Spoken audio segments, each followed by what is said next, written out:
Welcome to the Storyteller, where voices carry the weight of old truths, where stories don't just entertain you, they awaken you. In today's journey, we'll travel through the silent battlefield within the mind, where weak habits are born, where potential is buried, and where the warrior in you waits, chained but not dead. This is not just a lesson. This is a story of awakening, of breaking, of rebuilding.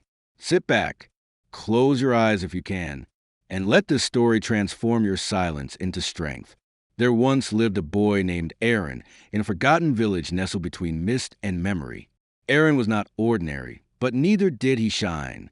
The kind of boy who always felt he could do more, but didn't. He woke up late.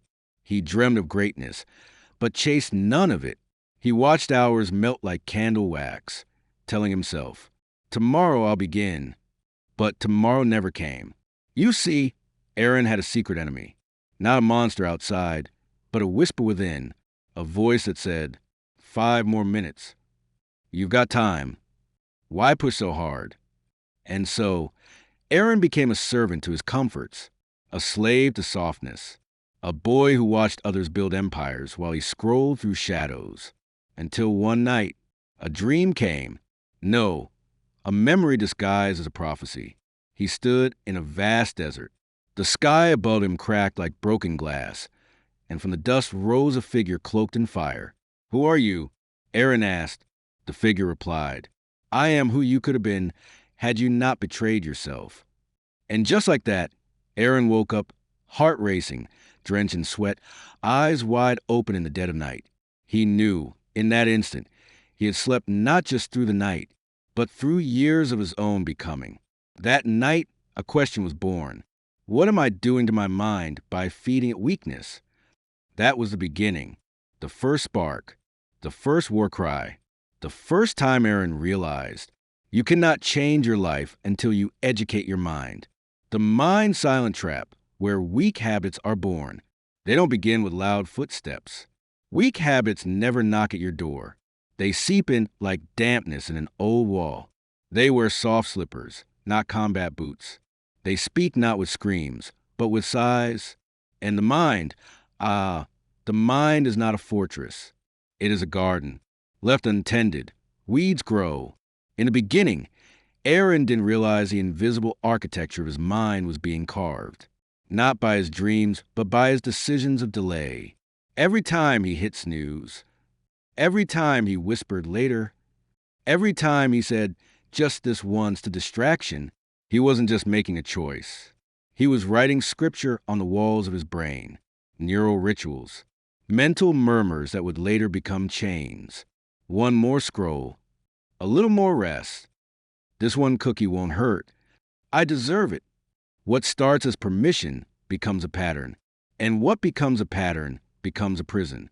Aaron's mind had become a cathedral of comfort, but comfort, when unchecked, doesn't love you. Ite wrote you. Like sugar left too long on the tongue, like stagnant water pretending to be still. The silent trap wasn't laziness. It was deeper. It was the mind accepting softness as survival. See, the brain doesn't crave success. It craves safety. And in that craving, it makes deals. Avoid discomfort and I'll protect you. Choose the familiar, and I reward you with a drip of dopamine. But those tiny rewards, they're poisoned pearls. They sparkle but enslave. There's a term Aaron once read in an ancient journal, the ritual of rust. It means anything not moved decays. The same with character, the same with courage, the same with the mind. The trap was not in what Aaron did. The trap was in what he allowed. Again and again and again. Weak habits are born not from evil, but from repetition, without reflection. A man who eats his excuses eventually becomes numb to truth. A man who avoids the cold never grows callous strength. And so, the silent trap whispered, "It's okay. You're tired. You've done enough. You're not like them." But the truth? He wasn't tired. He was unused. He was undertrained. He was unawakened. It took Aaron years to see it.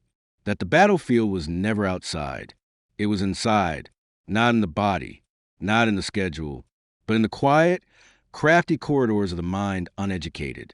In the realm of the mind, repetition is a silent blacksmith. Each day, each moment, hammering away, not on iron, but on your very being. At first, the blows are light, unnoticed, a whispered habit here, a flicker of laziness there, a harmless choice, or so it seems. But with every strike, the shape of your mind takes form. And over time, those shapes become shadows. Long, dark shadows, stretching further than you imagine. Aaron began to feel these shadows, not in the daylight of his awareness, but in the dim corners of his routine, the moments where he acted without thought, without resistance, where actions were not choices, but echoes. A pattern born from repetition is not merely a habit. It is a cage, invisible, yet unbreakable without great force. Imagine a bird in a gilded cage, comfortable with the familiar bars, but forever confined. Repetition builds those bars brick by brick until the cage becomes your world. For Aaron, the cage was formed by rituals of delay. The morning alarm dismissed, the book unopened, the promise to start tomorrow. Each ritual was a link, forged by mindless repetition. Together, they forge a prison of familiarity. But how does repetition wield such power? Because the brain seeks efficiency. It prefers the well-trodden path over the wild forest. Neural pathways are like rivers. The more water flows, the deeper the channel carves. Every time Aaron succumbed to his weak habit, the river grew wider, stronger, harder to cross. And just like rivers, these pathways are hard to reroute. The mind, in its wisdom, resists change. It favors the path of least resistance, because change demands energy, uncertainty, discomfort. But here's the twist. Those very shadows of repetition that feel like comfort are actually cages. Aaron's shadow was his own surrender, not to fate or circumstance, but to the quiet tyranny of routine. The routines that felt safe were slowly strangling his ambition. The ease of repetition had robbed him of choice. And with choice gone, so too went freedom. This is why many live lives, half-lived, trapped in invisible prisons built by their own hands, carved by the relentless hammer of repetition. But here's what Aaron learned. You don't have to be a prisoner, because patterns can be broken, chains can be shattered, but only when the mind wakes up to the shadow it casts and dares to step into the wild forest beyond the well-worn path. The whispering enemy, the lie called later, among all the voices that echo within the caverns of our mind, there's one, subtle, seductive, and deadly, that whispers promises cloaked in delay. This voice is the enemy disguised as a friend. It wears the mask of kindness, patience, and reason. Its name is simple. Later. Aaron knew this enemy well. Every morning when his alarm screamed urgency, later would murmur softly in his ear, just 5 more minutes. You deserve rest. You'll start after breakfast. And so, the day began with deferred action, tasks left hanging like unfinished songs, dreams postponed as if tomorrow were a generous God, forever ready to grant a second chance. But later is a clever liar. Later promises relief but delivers regret. It is the architect of procrastination, the dealer of stolen time, because every later is a tiny theft, a piece of the present stolen and buried in a graveyard of excuses. Aaron's mind became a ledger of laters. Later I'll read. Later I'll train. Later I'll be ready. Yet the sum of these laters was a debt, unpaid, growing, crushing. Why does the mind listen to later? Because later wears the cloak of comfort. It fools us into believing the present moment is not enough, that we must wait for perfect conditions, perfect mood, perfect energy. But perfection is a myth whispered by later. The truth? The perfect moment is a phantom. It never arrives. Every time Aaron yielded to later, he surrendered a piece of his future self, the self who could have been stronger, wiser, freer. The mind, untrained, treats later as a safe harbor. But later is a storm in disguise, eroding the shores of willpower and drowning ambition. And yet, later is patient. It waits for weakness to return, for discipline to fade. It knows if it can win the small battles, The missed mornings, the ignored goals. The war is already lost. But Aaron, in his darkest moment, found clarity. He understood that the war wasn't against the world, nor against time, but against the whispering enemy within. A single moment of awareness, a refusal to say later one more time, was the first strike against the invisible tyrant. Later will always return. It is the mind's default setting, the path of least resistance. But Aaron learned to listen instead to another voice, one that says, "Now is your moment. The battle is won in the present. Action is freedom." And in that voice, he found a spark that ignited the slow burning fire of transformation. Because once you stop believing the lie of later, you take the first step toward reclaiming your life.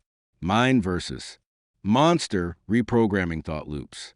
Within the vast labyrinth of Aaron's mind lurked a monster, not a beast with claws or fire, but one woven from shadows of doubt, fear, and old patterns. A monster born from thought loops. This creature was relentless, cycling endlessly in the dark corners of his consciousness. You're not good enough. You'll fail again. Why bother? It's too hard. These voices weren't random. They were echoes of repeated thoughts, etched deeply in the mind's chambers, like grooves worn into ancient stone by endless rivers. Aaron's mind was a battlefield, and the monster was the enemy forged by repetition, not of actions alone, but of thoughts. Every day, he faced the same mental torment, loops of negativity playing like a cursed song on a broken record. The terrifying truth? We become what we think, not in moments, but in cycles. Each thought loop rewired Aaron's brain, shaping beliefs and controlling emotions. The monster's power grew stronger with every unchallenged whisper. But there was a secret, a forgotten art, the art of reprogramming thought loops. Aaron learned that the mind was not a prison, but a garden, and the monster, a wild weed choking the life from his potential. To fight it, he had to become a gardener. He began to plant new seeds. Positive affirmations whispered at dawn, gratitude sown in the fertile soil of reflection, determination watered by small victories. With each new seed, the monster's grip weakened. The curse song faltered, then slowed. Reprogramming was not about silencing the monster instantly. It was a patient war, fought with persistence and presence. Aaron discovered that when he recognized the loops, when he named the negative thought, he stepped out of its grip. "You are not my truth," he would say. "You are a shadow, not my soul." With each confrontation, the monster shrank. The mind rewired, pathways rerouted, and old chains loosened. Aaron realized the mind is a battlefield where the fiercest fight is for your own story. And the victory? It was in the choice. The choice to not accept old tapes, worn out beliefs, or fear-based narratives. The choice to be the author of his thoughts, not the prisoner. The fire ritual, breaking weak habits with identity shift. There comes a moment in every seeker's journey when the old self must be set ablaze, not with destruction for destruction's sake, but with the sacred fire of transformation. Aaron stood at that crossroads. His weak habits, those comfortable chains, had clung to him for years, like shadows refusing to fade at dawn. But now the fire beckoned. The ritual was simple yet profound. He needed to burn what no longer served him, not with flames of anger or despair, but with a steady, purifying blaze of self-awareness and purpose. Imagine a phoenix, rising from ashes not just to live again, but to become something more, something unrecognizable to its former self. Aaron realized that habits are not just behaviors. They are fragments of identity. To change a habit, he had to change the story he told himself about who he was. This was the heart of the fire ritual, an identity shift. No longer would he say, "I am someone who procrastinates." Instead, he would say, "I am a warrior of discipline." No longer, "I fail to follow through." But "I am a builder of momentum." Words, he discovered, are sparks. They ignite beliefs. Beliefs forge actions. Actions carve the path of identity. So, each morning, Aaron stood before the mirror and recited his new truth. At first, the words felt foreign, like a costume too large for his frame. but the fire burned on. With every repetition, the words became a tattoo etched deep into his mind. Breaking a weak habit wasn't a battle of willpower alone. It was a ceremony of rebirth. Each small victory was a flicker of flame. Each setback, a reminder to stoke the fire, not extinguish it. Aaron's old self watched from the shadows, tempted to snuff the flame, but the new self refused to be denied. The fire ritual was no longer just an action, it became his identity. And from the ashes of weakness rose a mind educated not just to resist, but to become unstoppable. Educate the mind like a warrior trains a sword. A warrior does not stumble onto battlefield armed with a rusty blade. No, the sword is forged, tempered, and sharpened through fire, focus, and relentless practice. Aaron learned this lesson well. His mind was his sword, but untrained, uneducated, it was dull, brittle, incapable of cutting through the fog of weakness. To kill weak habits, he had to educate his mind, not with random thoughts or fleeting motivation, but with discipline, strategy, and intention. Imagine a blacksmith's workshop, the sparks flying, the hammer striking, metal screaming as it bends and hardens. This is the education of the mind. Each thought is a strike of the hammer. Each habit, a layer of metal forged into the blade. Aaron discovered three ancient truths of the warrior's mind. 1. Consistency is a hammer. Like the blacksmith's hammer, repetition and persistence shape the mind. Without daily strikes, the blade dulls. Without daily effort, habits falter. 2. Focus is a fire. The fire tempers the steel, making it resilient and sharp.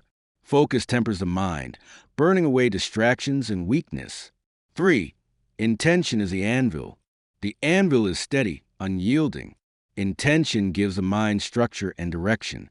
Without it, the sword is useless, swinging wildly and aimlessly. Each morning, Aaron began to educate his mind like a warrior trains a sword.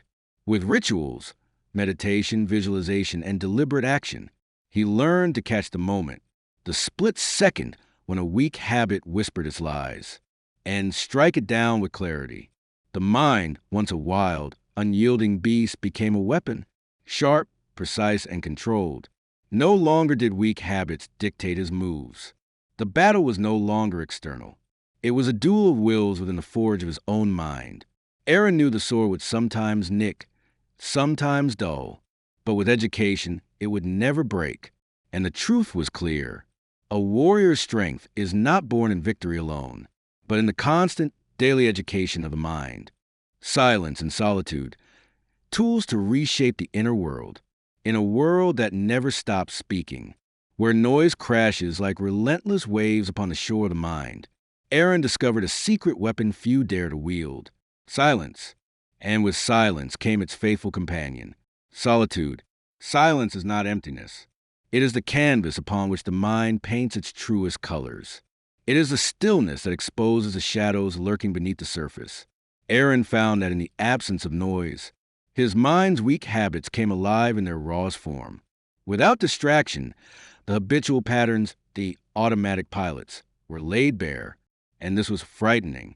Because to fight an enemy, you must first see it clearly. Solitude is a sacred space where one can hear the whispers of the soul, not the loud demands of the world, but the subtle guidance of the inner self. It was here, in the quiet, that Aaron began to reshape his inner world. He faced his doubts, his fears, and the weak habits that had nested like silent parasites. In silence, he learned to listen, truly listen, to the language of his mind. He understood that many weak habits thrived on distraction and noise. They hid in busyness and chaos, but in silence they trembled. Solitude gave Aaron the clarity to distinguish between the fleeting cravings of a weak habit and the deep hunger of his true purpose. It was in these moments that he realized, to educate the mind, I must first quiet the mind. Many fear solitude. They mistake it for loneliness or weakness. But Aaron came to see it as strength, a forge where resilience is hammered out, and self-awareness kindled like a glowing ember. Through daily practices of silence, whether in meditation, walking alone, or simply sitting still, Aaron rewired his mind's landscape. The weak habits no longer ruled the shadows. They were exposed, confronted, and slowly dissolved. Silence and solitude became not escapes, but tools, essential instruments in the symphony of mental education.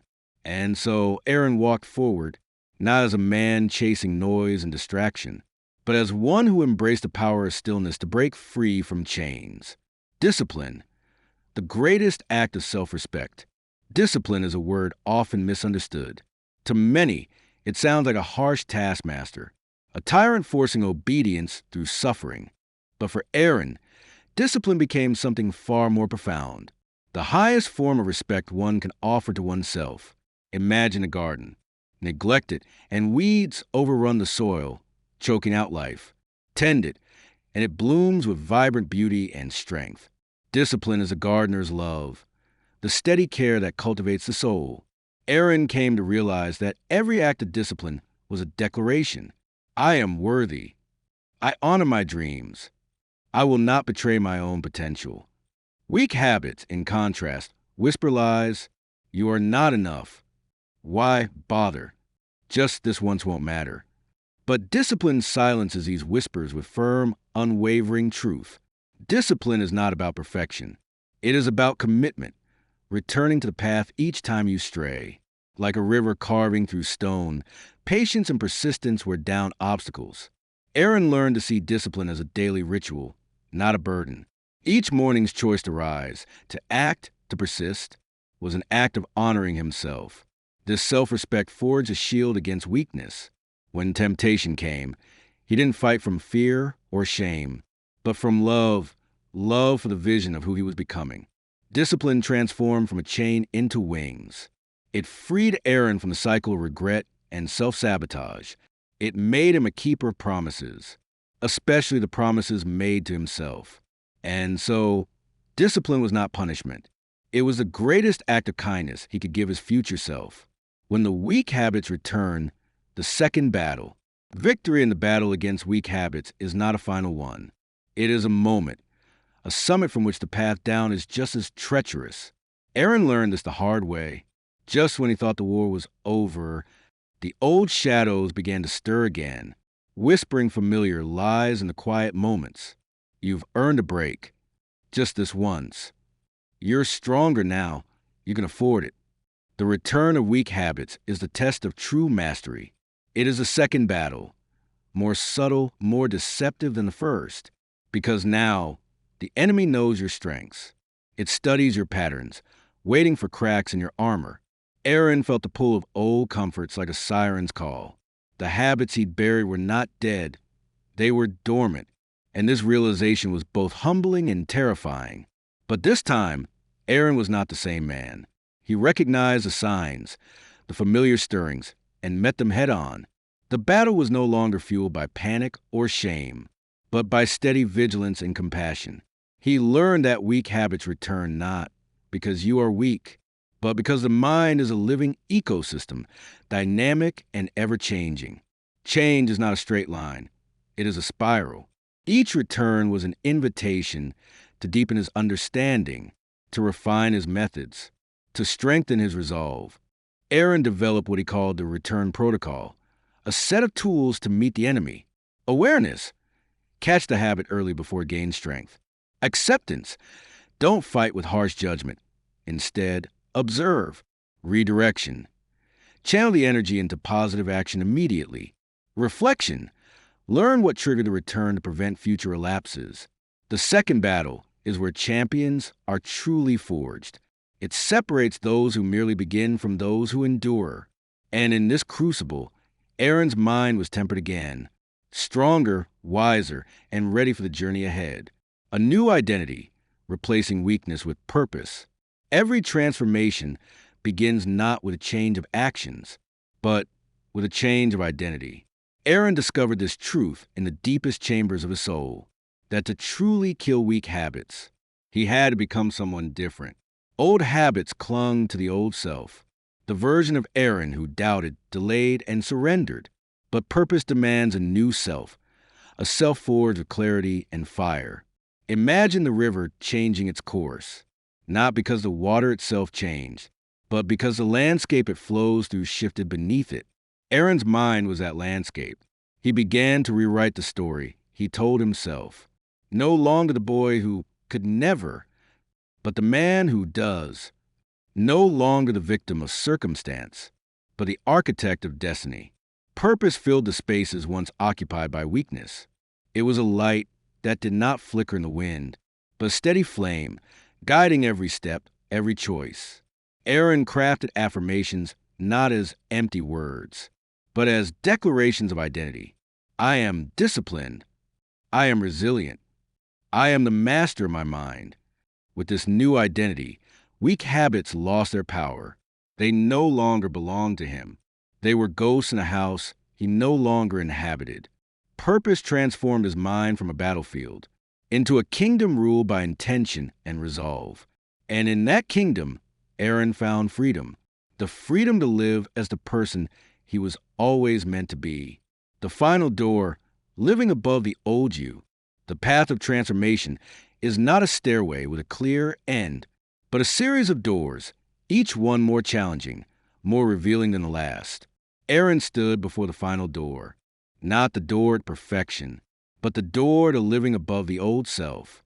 Behind this door lay a truth few dare to face, that the old you will never truly disappear. It lingers in the shadows, whispering regrets, doubts, and familiar temptations. To live above the old you is not to eradicate it, but to rise beyond its reach. It is to hold your past self with compassion, without allowing its chains to bind your future. Aaron learned that this door required courage, the courage to accept imperfection, to embrace struggle, and to keep moving forward despite setbacks. Imagine a mountain climber reaching a peak, only to see another summit waiting beyond clouds. Each summit is a milestone, but not the final destination. Living above the old you means becoming a guardian of your growth, protecting the new habits, the new identity, the new purpose. It means refusing to be dragged back into old patterns, even when they call to you with familiar comfort. This is a final battle and the ongoing journey, the lifelong commitment to stay vigilant, to keep choosing progress over comfort, to keep educating the mind beyond its former limits. Aaron stepped through the door, not as a perfect man, but as a warrior who had learned to dance with his shadows, always moving upward, always growing, and in living above his old self. He found a freedom that was no longer a destination, but a way of being. As our journey with Aaron comes to a close, remember this: the true battle is not against the world outside, but within the chambers of your own mind. To educate your mind is to light a torch in the darkest corners, to expose the weak habits, the old lies, the shadows of doubt. This torch does more than illuminate. It transforms. It reveals your strength, ignites your purpose, and sets ablaze the path to the person you were always meant to become. The legacy of a re-educated mind is not perfection. It is resilience. It is the courage to stand again when you fall. It is the wisdom to understand that growth is a lifelong journey. Aaron's story is not unique. It is yours. It is mine. It is a story of every soul brave enough to say, I will not be ruled by weakness. I will educate my mind. I will break my chains. So as you step forward from here, carry this truth with you. The power to change your life lies in the education of your mind. Not tomorrow, not later, now. Thank you for walking this path with a storyteller. Until next time, keep your mind sharp, your spirit fierce, and your heart unwavering.